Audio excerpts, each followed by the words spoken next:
وما منعنا نرسل بالآیات، اور ہمیں نہیں روکا اس سے کہ ہم آیات بھیجیں۔ اب وہ مسئلہ چھڑ رہا ہے دوبارہ جو سورہ انعام سے چل رہا ہے کہ یہ نشانی کیوں نہیں دکھاتے، حصے نشانی، کوئی معجزہ۔ یہاں اللہ تعالیٰ فرما رہے ہیں کہ ہم نے اس طرح کے معجزے دکھانے کیوں بند کر دیے۔ وما منعنا، نہیں روکا ہم کو اس سے کہ ان نرسل بالآیات، کہ ہم وہ معجزات دکھائیں، الا ان کذب بها الاولون، اس لیے کہ ہم نے یہ دیکھ لیا کہ پچھلوں نے بھی جھٹلایا ان کو۔ نہ تو سمود کو جو ہم نے ناقہ دی تھی ان کے مطالبے کے اوپر اس پر کوئی ایمان لایا، نہ عیسیٰ کو جو آخری معجزے ہم نے دے دیے، زندہ جانور پیدا کر دینا، گارے سے بنانا، پھونک مارنا اور اڑتا ہوا وہ پرندہ بن جائے، اور مردہ کو کہنا قم باذن اللہ اور وہ کھڑا ہو کے چلنے لگ جائے، اب اس سے آگے کون سا معجزہ ہوگا؟ لیکن کوئی مانا معلوم ان کذب بها الاولون، پہلوں نے بھی ان معجزات کا انکار ہی کیا، جھٹلایا۔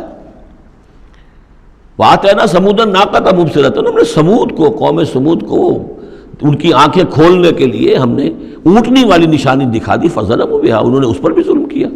وما نرسل بالآیات الا تخفیفا، اور ہم نہیں بھیجتے اپنی آیات، نشانیاں، مگر صرف خبردار کرنے کے لیے۔ وہ خبردار کرنے کے لیے اب ہم اپنی قرآن مجید کی آیات بھیج رہے ہیں۔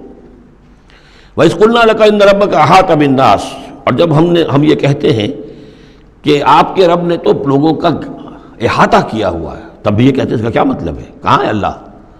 کہاں ہمارا احاطہ ہوا ہے؟ اب ظاہر بات ہے کہ یہ مسئلہ ہے جو سمجھیے فلسفے کے مشکل ترین مسائل میں سے ہے، حقیقت و ماہیت وجود۔ ایک اللہ کا وجود ہے، ہر جگہ ہے، ہر آن ہے، لیکن یہ کہ یہاں دنیا میں ہے کہ نہیں ہے، یہ دنیا ہے یا اللہ ہے، کیا ہے؟ اب یہ سمجھ میں آنے والی بات نہیں ہے۔ اسی لیے کچھ لوگوں نے اس کو ہماوست، سب قاضیہ کائنات جو ہے خدا ہی ہے، خدا ہی نے یہ روپ دھار لیا ہے۔ جیسے انسانوں کا روپ دھار لیتا ہے، وہ اوتار کی شکل میں آ جاتا ہے، ایسے خدا نے اس کائنات کی شکل اختیار کر لی ہے۔ اس کو پینتھیزم کہتے ہیں انگریزی میں، ہماوست، سب خدا ہی ہے۔ یہ بہت بڑا کفر ہے، شرک ہے۔ تو کیسے سمجھے؟ بہت سی چیزیں ہیں جو انسان کی سمجھ سے بالا تر ہیں۔ اللہ ہے کیسے ہے؟ کیا دنیا میں اللہ نہیں ہے تو اللہ کی ذات محدود ہو گئی؟ پوری یہ کائنات، اس میں اللہ کا وجود ہی نہیں ہے تو اس کا مطلب یہ کہ اللہ تو پھر علیحدہ کہیں ایک محدود سی شخصیت ہو گئی جو کسی جگہ پر ہے۔ لیکن اللہ تو ایبسلیوٹ ایگزسٹنس ہے اس کی، کسی حدود اور قیود اور زمان و مکان اور سمت، ان سے تو باورا ہے، وراء الورا ثم وراء الورا۔ وَمَا جَعَلْنَا الرُّؤْيَا الَّتِي أَرَيْنَاكَ إِلَّا فِتْنَةً لِلنَّاسِ۔ اسی طریقے سے اب یہ مسائل گنوائے جا رہے ہیں کہ جو لوگوں کے لیے بڑے، ان کا چونکہ ان کی طرف سے ان کا رد عمل جو ہے وہ صحیح نہیں ہوتا، لہذا اللہ تعالیٰ نے معجزے دکھانے بند کر دیے ہیں، اور حضور کے بارے میں طے کر لیا کہ وہ معجزہ نہیں دکھائیں گے جس طرح کا معجزہ یہ مانگ رہے ہیں۔ اسی طرح ہم نے جو آپ کو مشاہدہ کرایا جس شب معراج کا، وما جعلنا الرؤیا التي، رؤیا یہاں خواب کے معنی میں نہیں ہے، جیسے رؤیت بصری ہے، ہم دیکھ رہے ہیں، یہ بھی تو رؤیت ہی ہے۔ تو حضور کو باقاعدہ مشاہدہ کرایا، التي اریناک، جو آپ کو دکھایا ہم نے، الا فتنۃ للناس، وہ بھی لوگوں کے لیے فتنہ بن گیا۔ لوگوں نے کہا کہ یہ تو معلوم ہوتا کہ اب بالکل ہی ان کا دماغ چل گیا ہے، معاذ اللہ ثم معاذ اللہ۔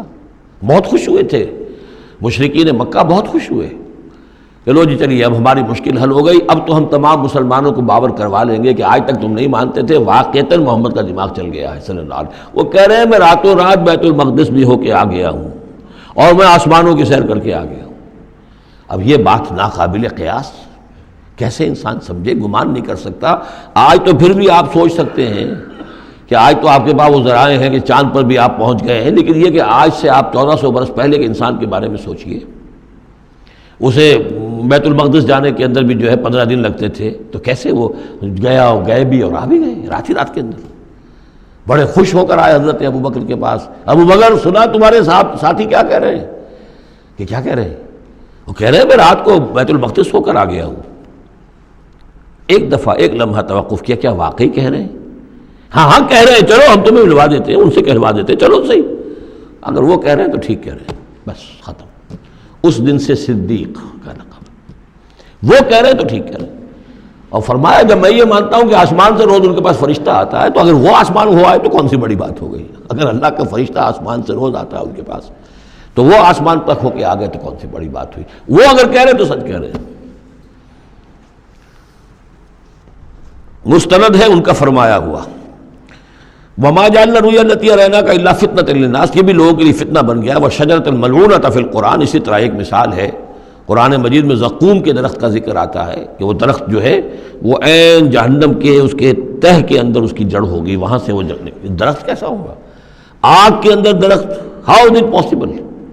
اب یہ زقوم کا یہ بھی ان کے لیے ایک فتنہ بن گیا۔ اب یہ چیزیں نہیں جانتے کہ اس عالم کا کہ جو فزیکل لاز ہے وہ اور ہو گئے، مختلف ہو گئے، اس آگ کی نوعیت اور ہے، وہ آگ یہ نہیں ہے، وہ آگ جو ہے اس کی حیثیت ہی کچھ اور ہے۔ تو فرمایا وَالشَّجَرَةُ الْمَلْعُونَةُ فِي الْقُرْآنِ، اور جس قرآن مجید میں جس ملعون شجر کا ذکر ہے، وَنُخَوِّفُهُمْ، لیکن یہ ساری باتیں ہم انہیں بتاتے ہیں خبردار کرنے کے لیے، فَمَا يَزِيدُهُمْ إِلَّا طُغْيَانًا كَبِيرًا۔ اب یہ ان کی بدبختی ہے کہ ان تمام چیزوں سے ان کے اندر سرکشی ہی کے اندر اضافہ ہو رہا ہے، بڑھتے چلے جا رہے ہیں سرکشی میں۔